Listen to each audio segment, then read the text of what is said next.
Let me begin by saying that I know that confidence is perhaps overused and overhyped term, and we are going to embrace a new definition for confidence that I'm going to share with you. But for this evening, at least for the first part of this talk, let's just go with it. Let's just go with confidence as a term. And the reason why I feel so passionate about this, because I'm fortunate to have worked with loads of lovely clients and students. And what I've noticed, regardless whether people are starting out with the journey or they are more advanced, and even professionals in the spiritual realm, the reason why people get blocked is not because they're lazy, is not because they're not good enough, is not because they're not really trying, is very often because of lack of confidence. And so I feel very strongly that it's an important topic to address, and this is definitely my intention for this evening. So this evening we're going to cover several different things. Several different things. And the first thing that we are going to do is just to get a sense for the impact of lack of self-confidence and self-doubt in your spiritual development. I really feel it cannot be understated. So we'll take a look at that first. Then I'm going to share with you from my experience, again, with clients and with students, the top 5 blocks and fears that typically are the stumbling blocks for people when they're trying to grow their practice, grow the spiritual development and themselves as individuals. And obviously a few suggestions on how to tackle those blocks. As I said, we're going to embrace hopefully a new definition of confidence that is something that we can get closer to our heart and embrace without it feeling fake or artificial or something that, you need to be extroverted to be confident. That's not true. And then we will learn one really powerful mindset shift that is going, I'm hoping and I'm confident, is going to really help you changing the way you look at yourself, at your spiritual practice, and how you work with others. So before we begin, I'd like to share my intention for this evening with you. Really, my intention is to bring awareness and clarity and to provide all the help and support that you need to progress in your journey so that you can really, truly embrace your gifts, your talent, and feel confident to share them with the rest of the world, because the world needs them and needs you. So let's begin by maybe talking about some things that you might be experiencing. Let me know if this sounds familiar. You feel that you want to make a difference. You feel that you're committed to your path. You feel that you've been working on your gifts and your talents. You feel perhaps that you have a calling, a real purpose and a calling. And on the most basic level, you really care about not just developing for yourself, but also for others, for the highest good of the world. All of these things are things that you feel. And yet there is something that is not clicking. And there is that puzzling moment where you think, I'm so committed, I really care about this, I feel I have a calling, I feel I want to get involved, but there is just something that is not allowing me to go all in, to really do the work that I feel in my heart I want to do. And when we talk about lack of self-confidence, and of course this evening we are going to focus especially on the spiritual side of things, okay? But you might experience this in other aspects of your life as well. The most common way that this manifests in someone's life is, of course, self-doubt, second-guessing yourself. So, for example, if you are an intuitive, a medium, a psychic reader, perhaps you receive a message and you're not sure if you can trust that message. You don't really feel ready to deliver it to your client or the person that you're working with. If you are a healer, you get a sense, you get a feeling in your hands, you think you should go for something, but you second guess yourself. You don't have the confidence of jumping in and starting doing the work that you need to do with your client. So these things are, I would say, are quite common. They happen fairly often, but then there are other ways, other maybe a little bit more sneaky ways that confidence or lack of confidence shows up in our lives. Another way is comparison. We look at others and they're always better than us. We compare what we have done with what other people are doing. And of course, they're always better. They always seem more knowledgeable, more self-assured, more confident than what we are. So comparison is another way that the lack of self-confidence comes up. And of course, feeling not good enough, feeling that you are not experienced enough, not knowledgeable enough, even though perhaps you've been developing for many years, even though perhaps you have loads of certificates, you attended some wonderful courses, you're fully certified and qualified, but you still feel, there's more that I need to know. And some other ways are perhaps, and certainly I know that I suffer from this as well, so I'm not immune from this as well. Perfectionism, overthinking, over-planning, just wanting to control everything, wanting everything to be like in place, perfect, so that we get a sense, perhaps a fake sense of being in control of the situation. And the final one that I also see very often with my student especially, they go back and overthink, overanalyze a lot of the a lot of the readings that they've done, a lot of the sessions that they have done, and they go through and they start to kind of being very severe with themselves and say, I shouldn't have said this, or I should have done that. So those are all different ways that lack of confidence can show up for you. But the bottom line is that you might end up, as a result, perhaps to be more focused on yourself than your client if you're practicing with other people, because you're self-conscious and you're worried about what to do next rather than caring for the person that you're working with.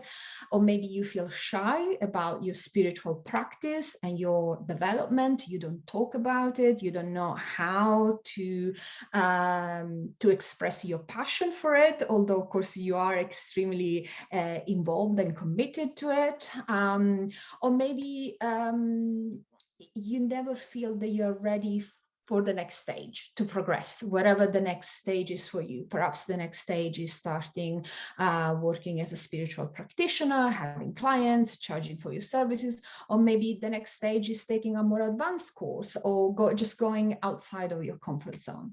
So these are some of the ways that lack of confidence shows up for people, and the impact that this has in their lives. So it comes in a lot of different shapes and forms.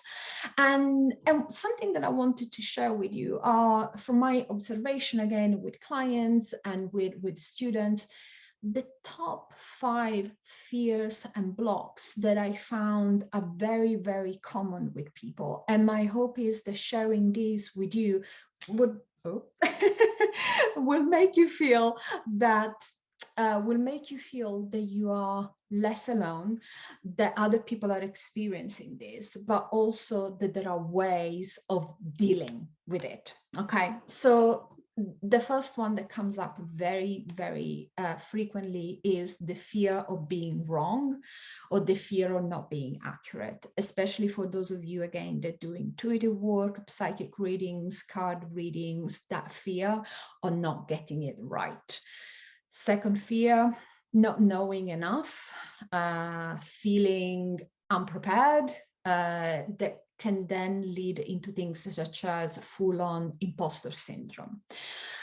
Number 3, looking silly. What are the people going to say? People are going to judge me. Number 4, fear of being seen, of being visible, and as such of being vulnerable. And number 5, that awkward feeling that you might get asking for money or any other type of compensation for the energy that you put into your work and your services. So let's go through this again and trying to assess them. And by the way, if you have experienced any of these blocks and fears, please share with us in the chat, so that we can have more of a conversation about this as well. So being wrong, this is a big one, especially when you're starting off developing your psychic abilities. Being wrong is a big one for a lot of students, for a lot of people. And here is the thing, you will be wrong, and that's okay. That's absolutely okay. You will get things wrong. When you do mediumship, when you do tarot readings, when you do psychic work, it's not a perfect science. It's not one of those cases where 2 + 2 is always 4. It really isn't. You will get things wrong. You will be maybe a little bit off sometimes, and some other times you will be spectacularly wrong. And that's okay. The important thing is, number one, learning from it, getting the feedback from the client, feedback from the person that you're working with, or if you're working on predictions for yourself and guidance from yourself, just thinking, okay, I thought this was going to happen from the message that I received, but actually was something different. I will make a note of this, so the next time I know that that symbol, that image, that message that I received, actually I need to take on board in a slightly different way. Something else, if you're working with clients, other people, sometimes the message is bang on, it's perfect. It's just maybe that person isn't ready to receive it.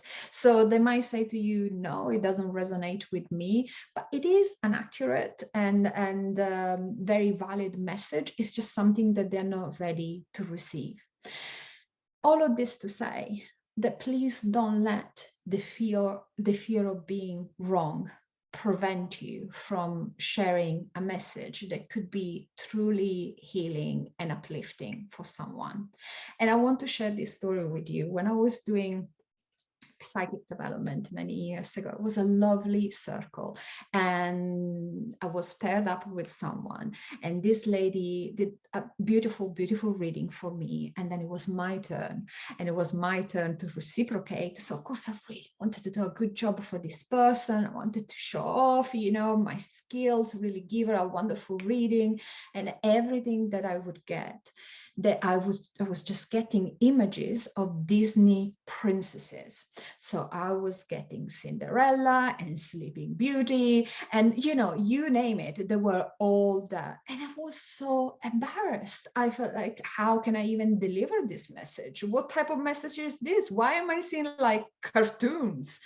And after a few minutes, I said to her, I'm really sorry. I don't have any messages for you. The only thing that is coming through for me, and I feel so silly, so embarrassed to share this with you, is I get Disney cartoons. That's all I'm getting. Now, luckily, I shared that with that person. And this lady said, wow, that's amazing. You know what? This weekend, I'm going to go to Disneyland. This is a lifelong dream for me. I always wanted to go. Since when I was a child, it's been my dream. I really wanted to go there. And I just really look forward to go there. It's not just a trip for me. It's a beautiful, beautiful experience that I'm looking forward.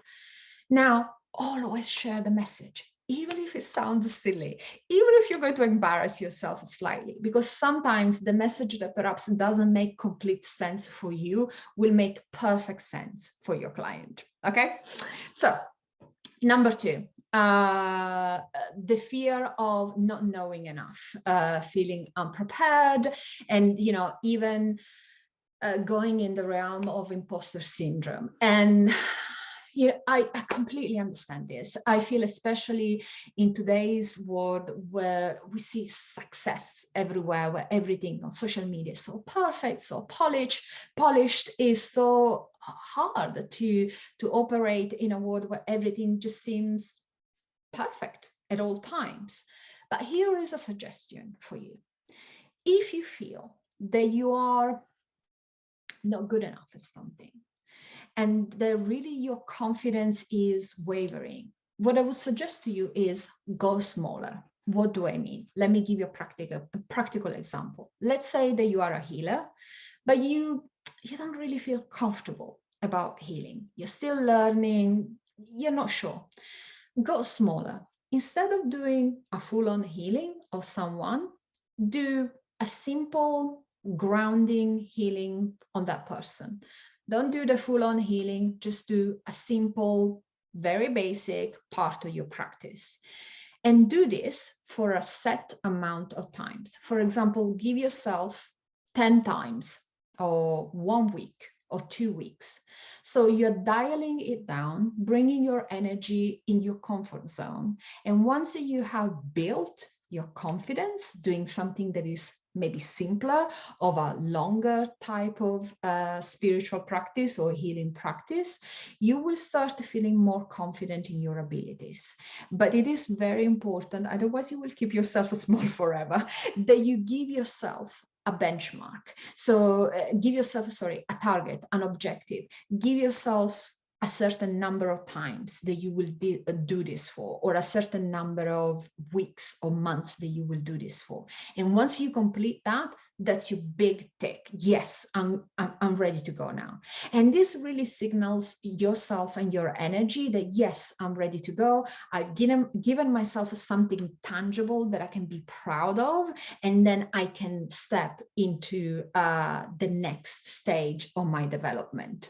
And if you're one of my students, I sometimes talk about the 100 readings, which is a challenge that I give to some of my students that want to transition into working for, reading and being intuitives and healers as a full-time job. I said, if you don't feel confident about stepping in that part, then just do 100 readings for free, pro bono, for people. Once you're done those, you're going to have such a strong confidence that you can do 1,000 more, then your mindset will change completely. So that's for the imposter syndrome and not knowing enough. Little trick there on how you could address that. Number 3, looking silly and being judged by people. Okay, so again, another point that I really understand, and I think there are 2 aspects here.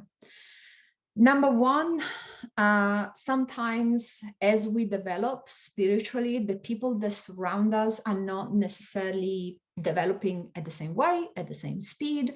Perhaps some of you have experienced losing some friends along the way, and making new ones, of course. But it can happen that people around us are maybe less supportive than what we were hoping for, and that's okay.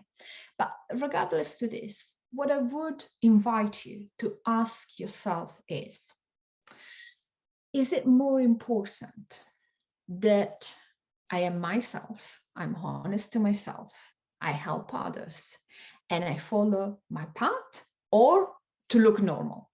Okay, so when you put things into context, this looking normal and not looking silly becomes a little bit less important. Okay, so I invite you to reflect on this and then think whether it is so important to you, the fear of looking silly or the fear of being judged. Okay. Number 4, this one, it's I would say maybe a more complex one, and is the fear of being seen. Assuming that you live in an environment where it's safe for you to practice healing, to practice, whatever spiritual tool you use, and so on. If you feel that there is a disconnect between your actual physical safety and how perhaps worried you feel about sharing your own practice, I found in my experience that it might be something that energetically is linked with energetic trauma, early age or childhood trauma being seen, but even more frequently ancestral trauma and past life trauma. So that there have been occasions, whether that is in your ancestral line or in your past lives, that being seen practicing a a certain spirituality, a certain religion even wasn't safe. That perhaps in a previous lifetime you were persecuted, or someone in your family was persecuted because of their religion.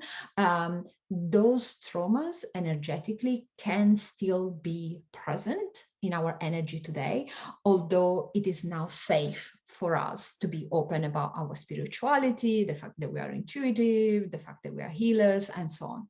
In that case, of course, this is something not to just brush under the carpet and forget about it, but there are a lot of wonderful healing techniques that go into past life regressions and ancestral healing and so on. So that I would really strongly suggest that that's something to look. If you feel just awkward, unsafe being seen, that's definitely an area that might be part of the issue, something to address and go in and heal, and then come out of it stronger and more confident.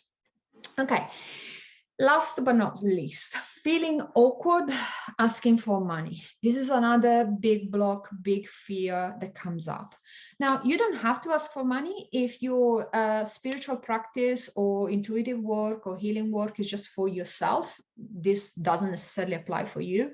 But in my experience, when people know that you do some sort of healing practice, or maybe you read cards, they're going to ask you, hey, will you do a session for me? Or will you read cards for me? And of course, in some occasions, it's not appropriate to ask for money. Maybe it's just a friend asking you to do a quick healing session for them. But what I would suggest is always ask for something in return. And something in return can be a coffee, can be a thank you card. It doesn't have to be a financial transaction, but it's very important to have that energetic balance between giving and receiving, so that things are kept very balanced for both of you.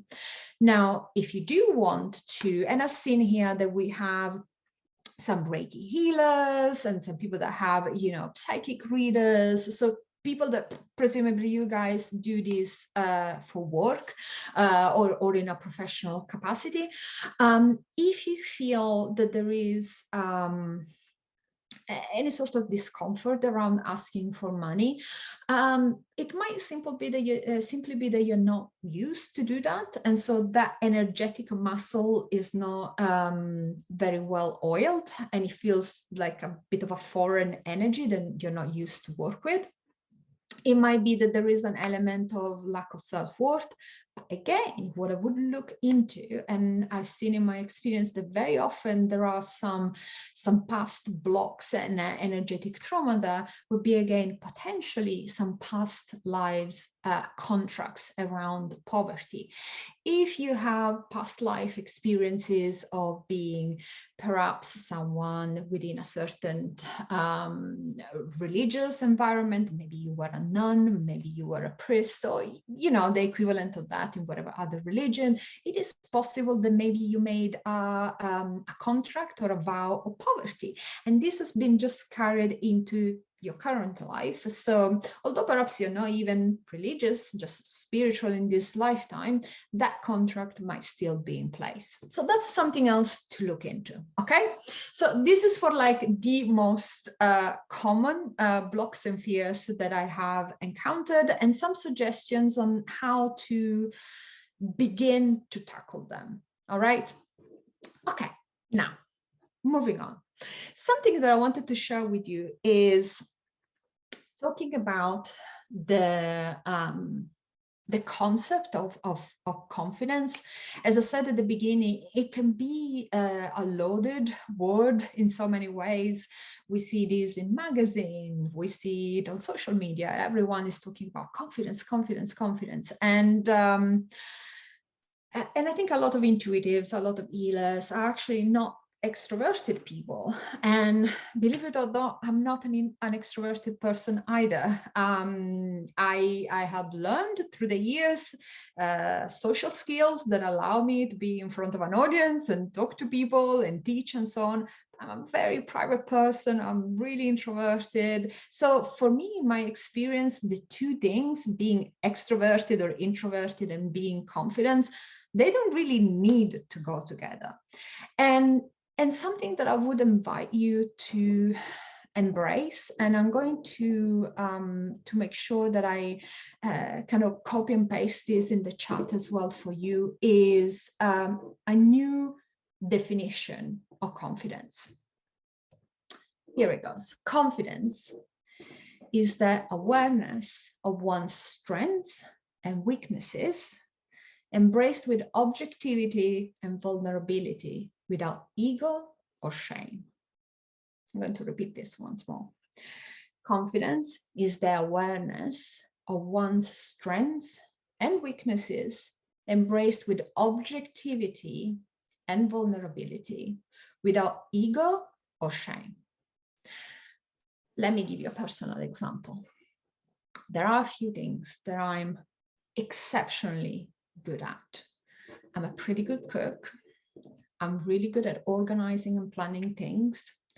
When it comes to my spiritual practice, I'm a really good tarot reader. I'm really good at channeling, and I'm a pretty decent healer too. And there are some things that I'm really, really bad at. I'm an extremely impatient person. I am not very good when it comes to my spiritual practice at doing anything that has to do with mediumship. It's just a skill that I don't have. I don't have a lot of knowledge of numerology or astrology, just a basic working knowledge, but no more than that. And you know what? I'm fine with everything that I said. I cannot be perfect across the board. And I feel very confident in the awareness that both in my spiritual practice and my personal life, I have things that I can do really well, and I feel proud of all the time and the commitment that I put in those things to expand my natural talents and inclination, and really fine-tune my skills and what I can do for others and for myself. And there are things that I'm just not really good at.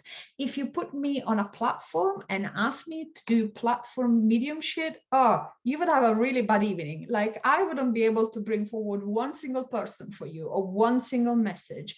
And that's okay. I don't have to be good at everything. I don't have to be perfect or proficient or knowledgeable about everything. There are other people that do that. The school, for example, has a wonderful medium who teaches at the school, Donna Stewart. She's fantastic. She can do that. So not everyone needs to feel that they need to tick all the boxes. And the key really that I want to share with you here is the objectivity. In my experience, people that lack self-confidence, they actually lack objectivity. They do not see how good they are at certain things. Their self-doubt is just blinding them. And what breaks my heart is that with students, for example, it is typically the most talented ones that have this self-doubt, and they don't see how good, how committed, how just wonderful at what they are, or what they do they are.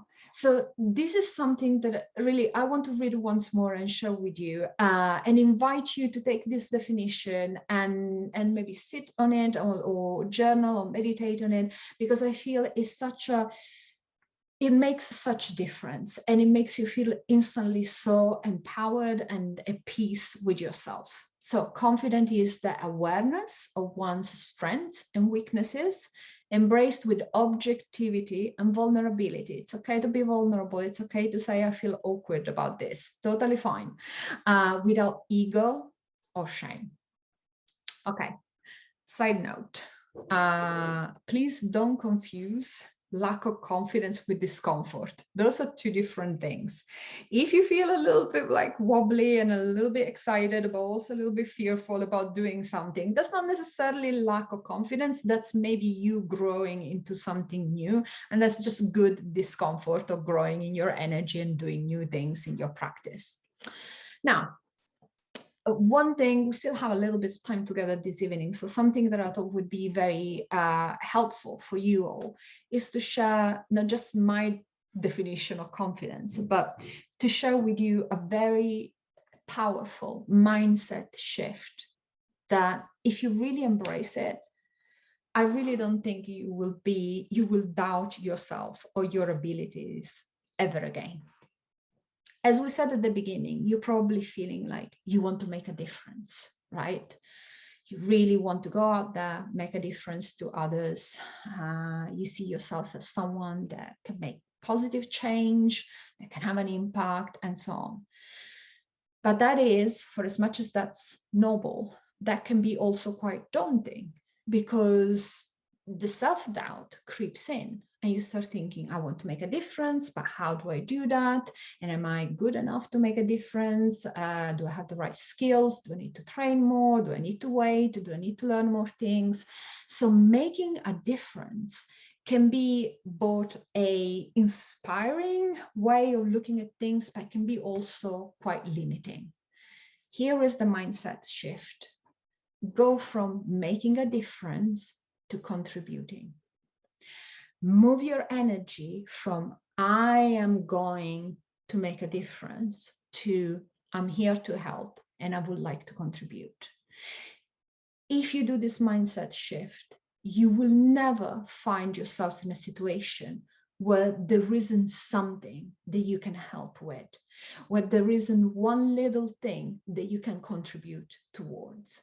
And I've learned this, and if you have perhaps a similar family life to mine, I'm the only child, but I grew up in a bigger family with my cousins and so on. Sunday lunch was a time where everyone had something to do. Someone would be cooking, someone would be making a fire, someone would be setting the table. Everyone was contributing. And for us kids, when we were little, the kids were tasked with more simple things, maybe folding the napkins or going to the garden, picking up some flowers for decoration, simpler things. But we were all contributing to that shared experience. If you get into this mindset of contributing versus making a difference, you will never experience lack of confidence ever again, because you will always know that there is a way for you of participating in a meaningful and helpful way. No matter how little, you will always be able to bring your little breadcrumb to contribute to the bigger picture. Now, energetically, since we have lots of people that are either Reiki healers or other types of healers, so energetically, really this mindset shift is something that brings our focus from our solar plexus, so from a place of ego and expressing ourselves and our personality and interfacing with the world, to our heart chakra. So we go from a position of I to us and we together. And with the heart chakra, as those of you who are into healing and energy and so on will know, the heart chakra is also very strongly connected with your root chakra, which means that not only you're bringing together that wonderful sense of wanting to connect and help and contribute and be part of a bigger picture, right? But you're also grounding yourself.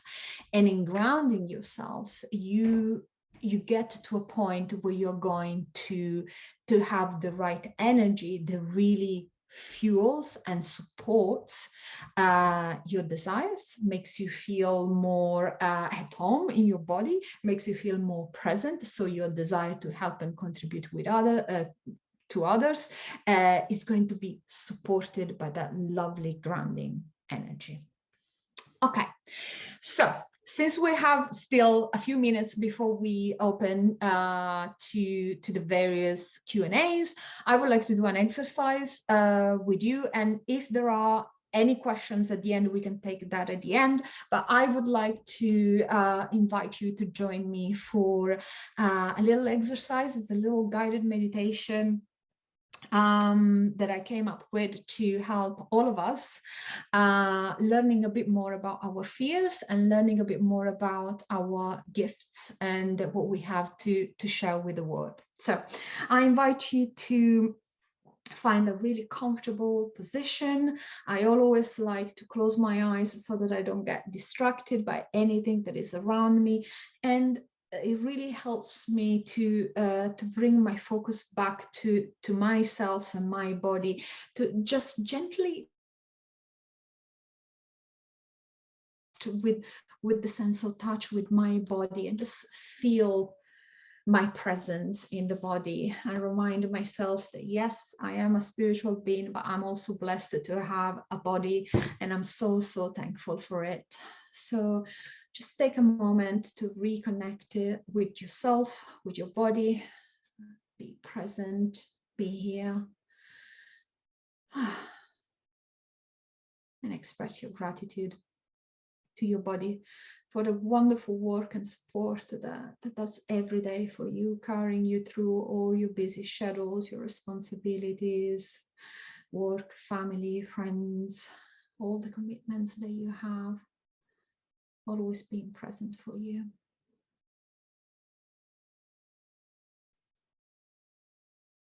And I'd like you to visualize yourself in the room where you're in right now. And visualize yourself getting up and going towards the door, the main door of your home, whether it's a house or a flat. Just go towards the main door. And as you walk towards the main door, you notice that there is something a bit different. It's not the usual door as you know it. It's actually the door of a lift. So you can press the button and call the lift, and the lift takes you down to the basement. And you are a little bit surprised because you've never noticed that there was a basement, or perhaps it looks a bit different to the one that you already have. And as you arrive in the basement, you notice that it's filled with all sorts of weird and wonderful objects. It's almost like the storage facility of a museum. There are all sorts of different artifacts and strange objects, all nicely catalogued. Plenty of storage for all sorts of different interesting and fascinating things. And as you look around, you realize that there's quite a lot of things around you. So it might take you a while to find what you're looking for. But luckily, there is an energy that comes forward. And this energy is the keeper of this beautiful space. And as the keeper of this space, the energy knows where everything is, how everything is organized. So you're able to ask them to give you a hand. And I would like you to ask this energy to take you to your shield.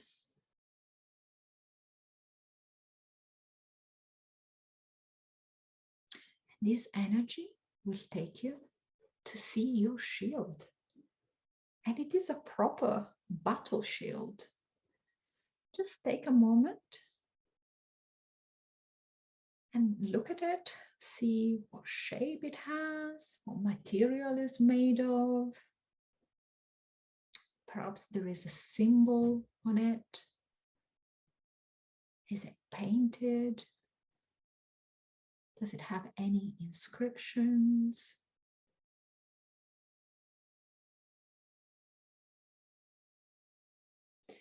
This shield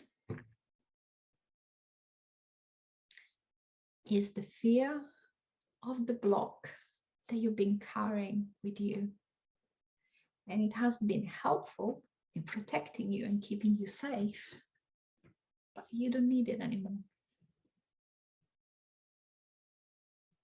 And as you realize that this is your fear or your block, you also realize it's quite heavy and it has prevented you from moving freely. And there is no need for you to be carrying this with you. So since you have this very helpful energy next to you, this energy will help you carry that fear, will help you acknowledge it, and not always having it stored, not always having it there as part of your energy. And release it if it's appropriate. Acknowledge it for all the support and maybe the good intention that was behind this fear to keep you safe, to keep you healthy, but also that now it's not needed anymore. So this energy, the keeper of this beautiful storage facility, this secret basement, can help you release the shield, the armor that you've been carrying.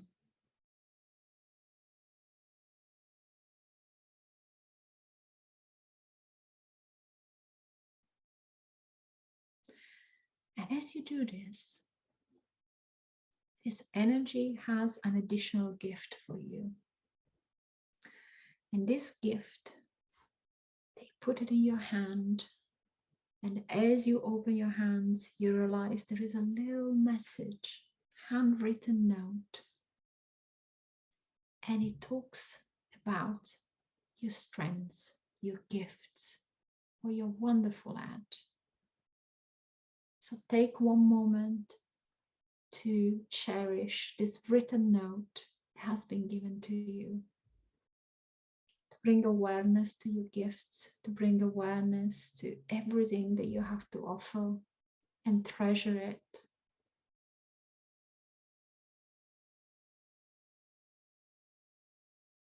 And bring it to your heart center. And from your heart energy, just feel these beautiful, encouraging words just flowing throughout your being, bringing you awareness and clarity and confidence.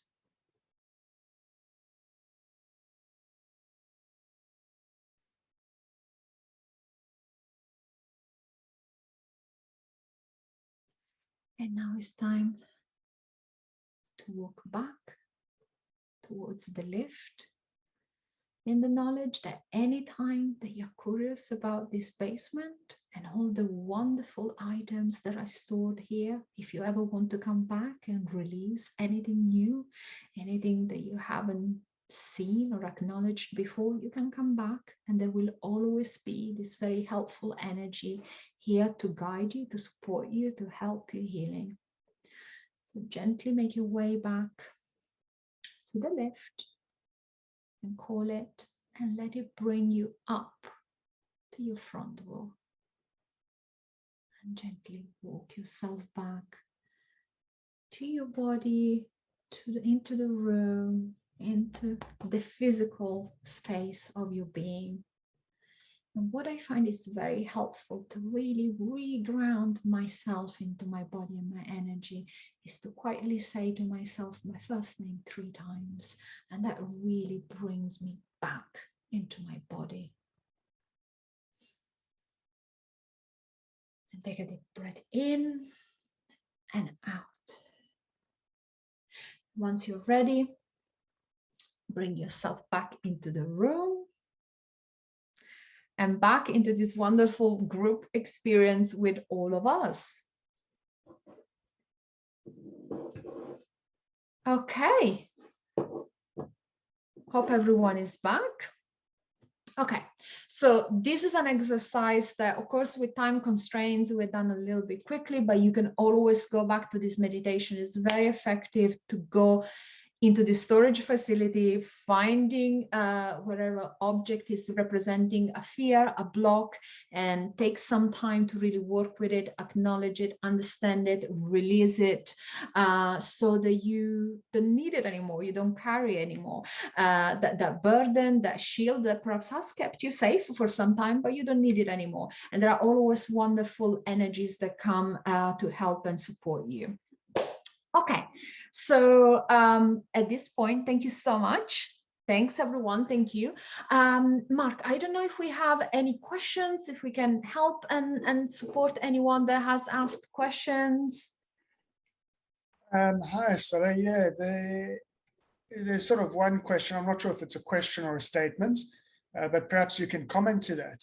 Antonia says, we are unique and therefore for each healer or spiritual teacher, there's a client or student that will embrace you. Yes, 100% I agree. 100%. I think that we have our own individual style, and there are people who are wonderful animal healers. There are people who are wonderful healers that work with children. There are people who work with codes and attachments. We all have our niche, and sometimes I like to see this like we all work in the same kitchen. We just have different roles. So there is someone who specializes in making beautiful desserts, and there is someone who specializes in maybe cooking fish or meat. We all have our very special, unique gift, and there is that very special person or client that is a perfect match for us. And it's important to know yourself and acknowledging your strengths and your weaknesses, so that when someone comes to you, you can very confidently say, yes, I'm going to be just the perfect match for you, or no, I'm not, but here is the name of somebody else that would be just perfect for you. Great, thanks. So, yes, I agree completely. You have a course coming up, tarot reading for beginners. Can you tell us a little bit about that? Yes, so tarot reading, so it's called Tarot for Beginners, is one of my most popular courses for absolute beginners. So whether you don't have a deck, you just bought one on Amazon, or maybe you had one for some time but you never used it, or you want to learn more about tarot, it's an 8-week course. It's quite it's full of not just information but interaction and readings. We have a WhatsApp group going. We'll learn everything from the suits, the majors, doing readings for yourself and for others, using tarot not just for divination but also for self-awareness and self-development, creating creating and delivering meaningful readings for others and for ourselves. There's just so much content. It's a fun group experience, and yes, it's coming up and starting on the 1st of September, which is a Wednesday. Is going to be between the 1st of September and the 27th of October, which I think, going into more the autumn season, if you are like me in the UK, it's kind of nice to have something planned. If you're in South Africa, I'm sure would be very nice for you to join us as well. So yeah, highly recommended. It's always so much fun. I'm so passionate about tarot, and I'm always so blessed to have amazing students, and we always learn together something new every time that I run this course. Great, thank you. So for everybody who saw that, there's a 25% discount by using that promo code. I'll show you again. There we go. My computer would behave itself. We'll come back to that. Yes. There's a promo 25% discount for signing up with the promo code. I'll read it to you because that way I can. So if you're South African and watching from South Africa, Moyo Tarot SA is the promo code. And if you are booking that from Europe or elsewhere in the world, you can use the promo code Moyo Tarot INT for international. So I'll show that to you again. But we've got a couple more questions coming in here. Yes. I have also some of my lovely students in the chat. Thank you, guys. That's very kind of you. So are the classes once a week? Yes, they will be once a week. Yes. And then there is interaction in between the classes with some homework, WhatsApp group for sharing readings and sharing feedback. So I like to say it's more of an 8-week experience rather than just the evening where you get the lesson. It's a beautiful learning experience. We always have lots of fun. Mark, is it okay if we have time? I'd like to answer Lisa's question, if that's okay. Go ahead. So Lisa says, I do struggle with accepting money. So how do you suggest dealing with clearing this? I think it is exactly what you said, a possible vow of poverty from past life. Any suggestions, or is that another course? No, I think especially if you're someone who has knowledge of energy and past life and has done past life clearings and so forth in the past, you can absolutely do this safely with a few hints and tips. What I would do is obviously you can work with someone that does past life regressions, hypnotherapy, and so on, or you can do it yourself. But I would very intentionally go back in pinpointing which one this lifetime is exactly. And with what I found is that with poverty vows, it's very important to not only to acknowledge them, but to show respect for when the vow was made, because likely was extremely important from that version of you back then.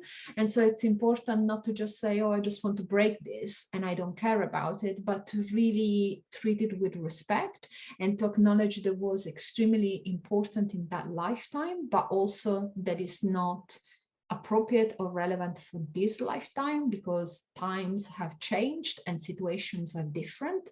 So you maintain the respect for that vow that you have made, but you also kind of update your file in a sense, because sometimes your energy, I feel, is a little bit like software that hasn't been updated for some time. It needs a little bit of an upgrade. So you acknowledge that with respect, but you also release it in terms of being a multi-life type of vow, if that makes sense. Very quick answer to your question.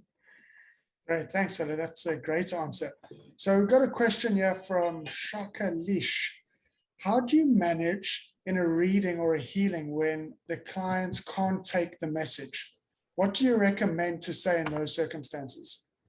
Okay, so here is one thing that I feel very passionate about.